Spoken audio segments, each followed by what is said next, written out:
Astrologer Ramakrishna Ghosh.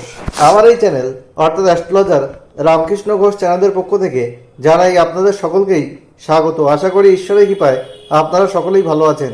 আমি বিভিন্ন রাশির মাসিক রাশিফল নিয়ে আলোচনা করছি। আজকে আমার আলোচনা কর্কট রাশির কয়েকটি ভবিষ্যৎবাণী, যা 100% সত্যি হবেই। ডিসেম্বর 2024 কর্কট রাশির স্বাস্থ্য কেমন যাবে, তাদের শিক্ষা, প্রাথমিক শিক্ষা, কলেজ বিদ্যা, উচ্চশিক্ষা কেমন হবে, তাদের প্রেম, দাম্পত্য জীবন কেমন যাবে, তাদের কর্ম, চাকরি বা ব্যবসা কেমন হবে, তাদের ওভারঅল ভাগ্য কেমন যাবে, এই সব নিয়েই কিন্তু আমার আজকের আলোচনা। এবং ভিডিও শেষে অবশ্যই বলবো কর্কট রাশির শনি ঢাইয়া চলছে, কিছু সমস্যা তো থাকবে, সেই সমস্যা থেকে বেরিয়ে আসার জন্যে কী রেমেডি রয়েছে। তাই আপনাদের কাছে অনুরোধ, ভিডিওটি প্রথম থেকে শেষ পর্যন্ত দেখবেন, কেটে কেটে দেখবেন না, তাহলে পরিপূর্ণ আলোচনা পাবেন না। আর ভালো লাগলে অবশ্যই ভিডিওটিতে লাইক, কমেন্ট, শেয়ার করে সবাইকে দেখার সুযোগ করে দিন এবং বেল আইকনে প্রেস করে রাখুন, যাতে নতুন ভিডিও আপলোড হওয়ার সাথে সাথে আপনাদের কাছে নোটিফিকেশন পৌঁছায়। এবং চ্যানেলটি অবশ্যই সাবস্ক্রাইব করবেন যদি ভালো লাগে। কর্কট রাশি হচ্ছে কালপুরুষের চতুর্থ রাশি। এই রাশির অধিপতি গ্রহ চন্দ্র। আর এই কর্কট রাশিতেই আপনারা জানেন মঙ্গল নিচস্থ হয়, আবার বৃহস্পতি কিন্তু উচ্চস্থ হয়। যাই হোক, এই কর্কট রাশির মানুষরা কিন্তু সহজ সরল মনের হয়, আর এরা মাতৃসুলভ হয়। এদের মধ্যে চঞ্চলতা, অস্থিরতা হয় দেখা যায়। এরা কিন্তু কাল্পনিক মনের হয়, আর এরা একটু কল্পনার জগতে ঘুরে বেড়াতে ভালোবাসে। আর এদেরকে একাধিকবার কিন্তু প্রতারণার শিকার হতে হয়। আর এই রাশির সিম্বল হচ্ছে কাঁকড়া। কাঁকড়ার যেমন ওপরটা শক্ত, ভিতরটা কিন্তু মাংসুলো, তাই ওপর থেকে দেখে কিন্তু এদের বোঝা যায় না, এদের মনের ভিতরটা নরম। আর এই রাশি হচ্ছে জলরাশি, তাই জলের মতো এরা কিন্তু জল যেদিকে চলে সেই রকম কিন্তু এদের গড়িয়ে যেতে দেখা যায়। যাই হোক, আমি এই ডিসেম্বর 2024 সাপেক্ষে কর্কট রাশির গোচর ফল আপনাদের সামনে বলছি। কর্কট রাশির হচ্ছে রাশিতে অবস্থান করছে মঙ্গল নিচস্থ হয়ে, আপনাদের পঞ্চমপতি এবং দশমপতি। মঙ্গল হচ্ছে রাজ্যকারী গ্রহ। আপনাদের তৃতীয়পতি বুধ এবং দ্বাদশপতি বুধ এবং দ্বিতীয়পতি রবি কিন্তু পঞ্চমে বুধাদিত্য যোগ করছে। 15ই ডিসেম্বর রবি কিন্তু আপনাদের ষষ্ঠে গোচর করবে। আর আপনাদের বৃহস্পতি আপনাদের ষষ্ঠপতি, আর আপনাদের নবমপতি, সে কিন্তু একাদশে বক্রী অবস্থান করছে। তৃতীয় কেতুর অবস্থান, নবমে রয়েছে রাহু। আর আপনাদের শনি সপ্তম ও অষ্টমপতি, সে কিন্তু অষ্টমে স্বক্ষেত্রে মার্গী অবস্থায় অবস্থান করছে। এবং সপ্তমে শুক্রের অবস্থান।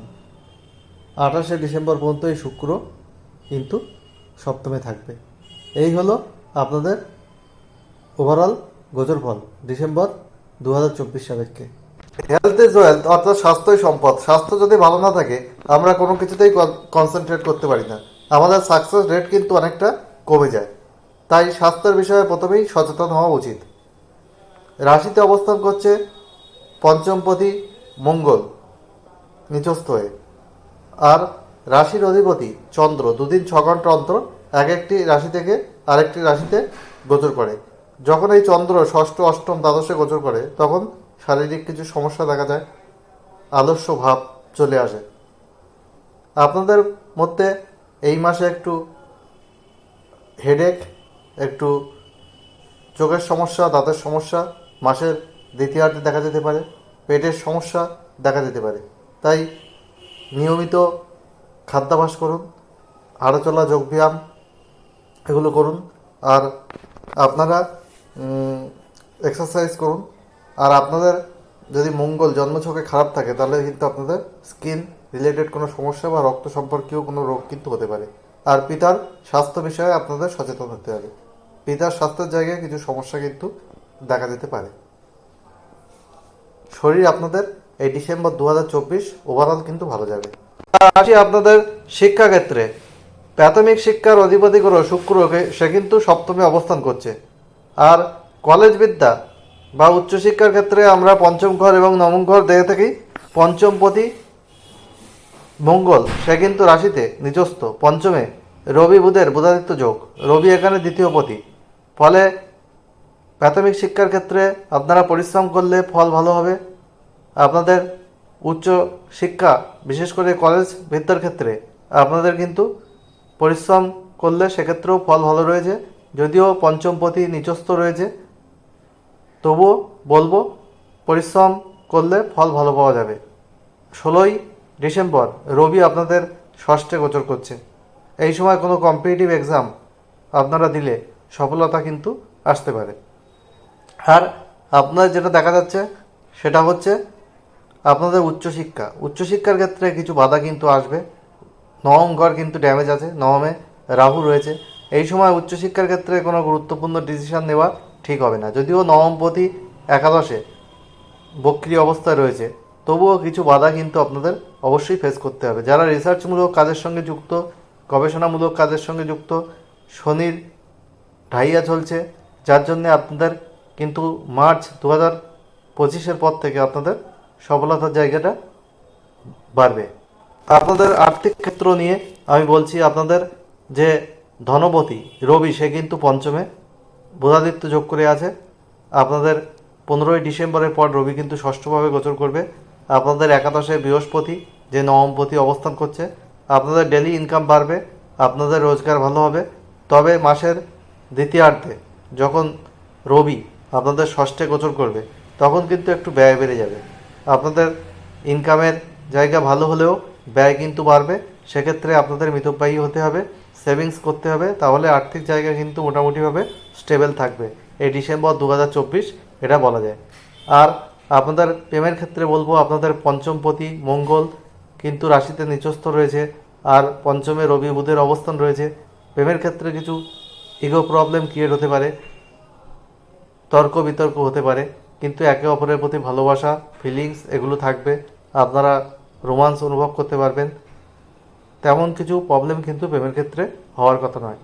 মঙ্গল শুক্রের দৃষ্টি বিনিময় যোগ রয়েছে, সপ্তমে শুক্র অবস্থান করছে, নতুন প্রেমও আপনাদের জীবনে কিন্তু আসতে পারে। সপ্তম পদে কর্কট রাশির শনি সে কিন্তু অষ্টমে অবস্থান করছে, শনির ঢাইয়া চলছে। কর্কট রাশির সপ্তমে কিন্তু শুক্র। আপনারা একটা রোমান্স অনুভব করতে পারবেন বিবাহিত জীবনে। আপনারা ফ্যামিলি প্ল্যানিং করতে পারেন, কোনো ট্যুর করতে পারেন। আপনাদের বিবাহিত জীবন মোটামুটি ভালো গেলেও কিন্তু স্ত্রীর শারীরিক বিষয়ে কোনো সমস্যা হতে পারে যদি জন্মছকে শনি অশুভ থাকে। তাহলে আপনাদের স্ত্রীর শারীরিক জায়গার প্রতি নজর দিতে হবে। আর যেটা আপনাদের ভাগ্যের ক্ষেত্রে বলবো, ভাগ্যের ক্ষেত্রে ড্যামেজ আছে, আপনাদের ভাগ্যের জায়গায় কিছু অসুবিধা কিন্তু দেখা যাচ্ছে। সুতরাং ভাগ্যের দ্বারা যেসব কাজ করা যায়, যেমন ইনভেস্টমেন্ট, শেয়ার মার্কেটে খাটানো, এই সব জায়গা থেকে আপনারা একটু দূরে থাকবেন। না হলে কিন্তু ভাগ্যের জায়গায় কিছু সমস্যা কিন্তু সেক্ষেত্রে আসতে পারে। আর কর্কট রাশির প্রেম দাম্পত্য জীবন মোটামুটি ভালো যাবে। আর এরপরে আমি যেটা বলবো, আমি হচ্ছে well qualified astrologer, GATE NET SET qualified. আমি ইঞ্জিনিয়ারিং কলেজের প্রফেসর। আমি ইঞ্জিনিয়ারিংয়ে কম্পিউটার সায়েন্সে পিএইচডি। আমি একজন লিরিসিস্ট। আমার গানের চ্যানেলের লিঙ্ক এর সাথে দেওয়া আছে, আপনারা আমার প্রোফাইল দেখে নিতে পারেন। আমি মাল্টিপল প্রফেশনের সঙ্গে যুক্ত, সততাই আমার মূলধন, আর অ্যাস্ট্রোলজি আমার নেশা পেশা। একটা question, date of birth, time, place দিয়ে আমার কাছে করতে পারেন হোয়াটসঅ্যাপে। আমি ফার্স্ট কাম ফার্স্ট সার্ভ পেজে আনসার দিয়ে দেবো। আর ফুল হরস্কোপ করাতে চাইলে আপনারা আমার কাছে করাতে পারেন খুব কম খরচে। অন্য অ্যাস্ট্রোলজার যে ভিজিট নেয় তার 5 ভাগের 1 ভাগ ভিজিটে আমি এই সার্ভিস প্রোভাইড করি। আর এটা আপনারা অনলাইনেও করতে পারেন, অফলাইনেও করতে পারেন চেম্বারে এসে। আর হ্যান্ড রিটেন রিপোর্ট আপনাদের প্রোভাইড করবো অন্য অ্যাস্ট্রোলজারের মতো সফটওয়্যার থেকে প্রিন্ট করে নেয়। সফটওয়্যারের যে রিপোর্ট আসে সেটা কিন্তু স্থূল রিপোর্ট, ওই রিপোর্ট কিন্তু নিখুঁত বিচার না, ওই রিপোর্ট আপনাদের সাথে মিলবে না। সুতরাং সততার মাধ্যমে যদি আপনারা চার্ট বিচার করাতে চান তাহলে আমার কাছে আসতে পারেন। আর যেটা বলবো, আপনারা লাল রং বেশি ব্যবহার করুন, ক্রিম কালার বেশি ব্যবহার করুন, হলুদ সোনালি রং, সাদা কালার বেশি ব্যবহার করুন। আর সবুজ, নীল, আকাশি, কালো, ধূসর, গোলাপি এইসব রং কিন্তু কম ব্যবহার করুন, তাহলে আপনাদের অনেক শুভ ফল আসবে। আর আপনারা শনিবার নিরামিষ আহার করুন পশ্চিম দিকে মুখ রেখে। আর প্রতিদিন সূর্যাস্তের পর শনি মন্ত্র পাঠ করুন 8 বার পশ্চিম দিকে মুখ রেখে। ওং গ্রাম ক্রিম প্রোম স শনেশ্বরায় নমঃ। বৃহস্পতির মন্ত্র প্রতিদিন পাঠ করুন 3 বার, ওং গ্রাম গ্রিং গ্রোং স গুরুবে নমঃ। আর আপনারা মঙ্গলের বীজ মন্ত্র পাঠ করুন প্রতিদিন 9 বার, ওং গ্রাম ক্রিং ক্রোং স ভৌমায় নমঃ। আর হনুমান চাল্লিশা পাঠ করুন প্রতিদিন, শুভ ফল পাবেন। আর হনুমান মন্দিরে আপনারা মেটে সিঁদুর দিয়ে পুজো দিতে পারেন। ডিসেম্বর মাসে কিন্তু ভালো ফল আপনারা পাবেন। শনি মন্দিরে নীল অপরাজিতা ফুলের মালা অর্পণ করুন। আর শনিবার দিন সর্ষের তেলে কালো তিল দিয়ে প্রদীপ জ্বালান। কর্কট রাশির কিছু নেগেটিভ আছে, কিছু পজিটিভ আছে। এই ভালো মন্দ নিয়েই জীবন। ডিসেম্বর 2024 সব কর্কট রাশির মানুষের জীবন সুখ সমৃদ্ধি আনন্দে ভরে উঠুক, ঈশ্বরের কাছে এই প্রার্থনা রেখে আজ এখানেই শেষ করছি। আপনারা সবাই ভালো থাকুন, এটাই কাম্য। আবার নতুন ভিডিও নিয়ে খুব তাড়াতাড়ি আপনাদের সামনে হাজির হব।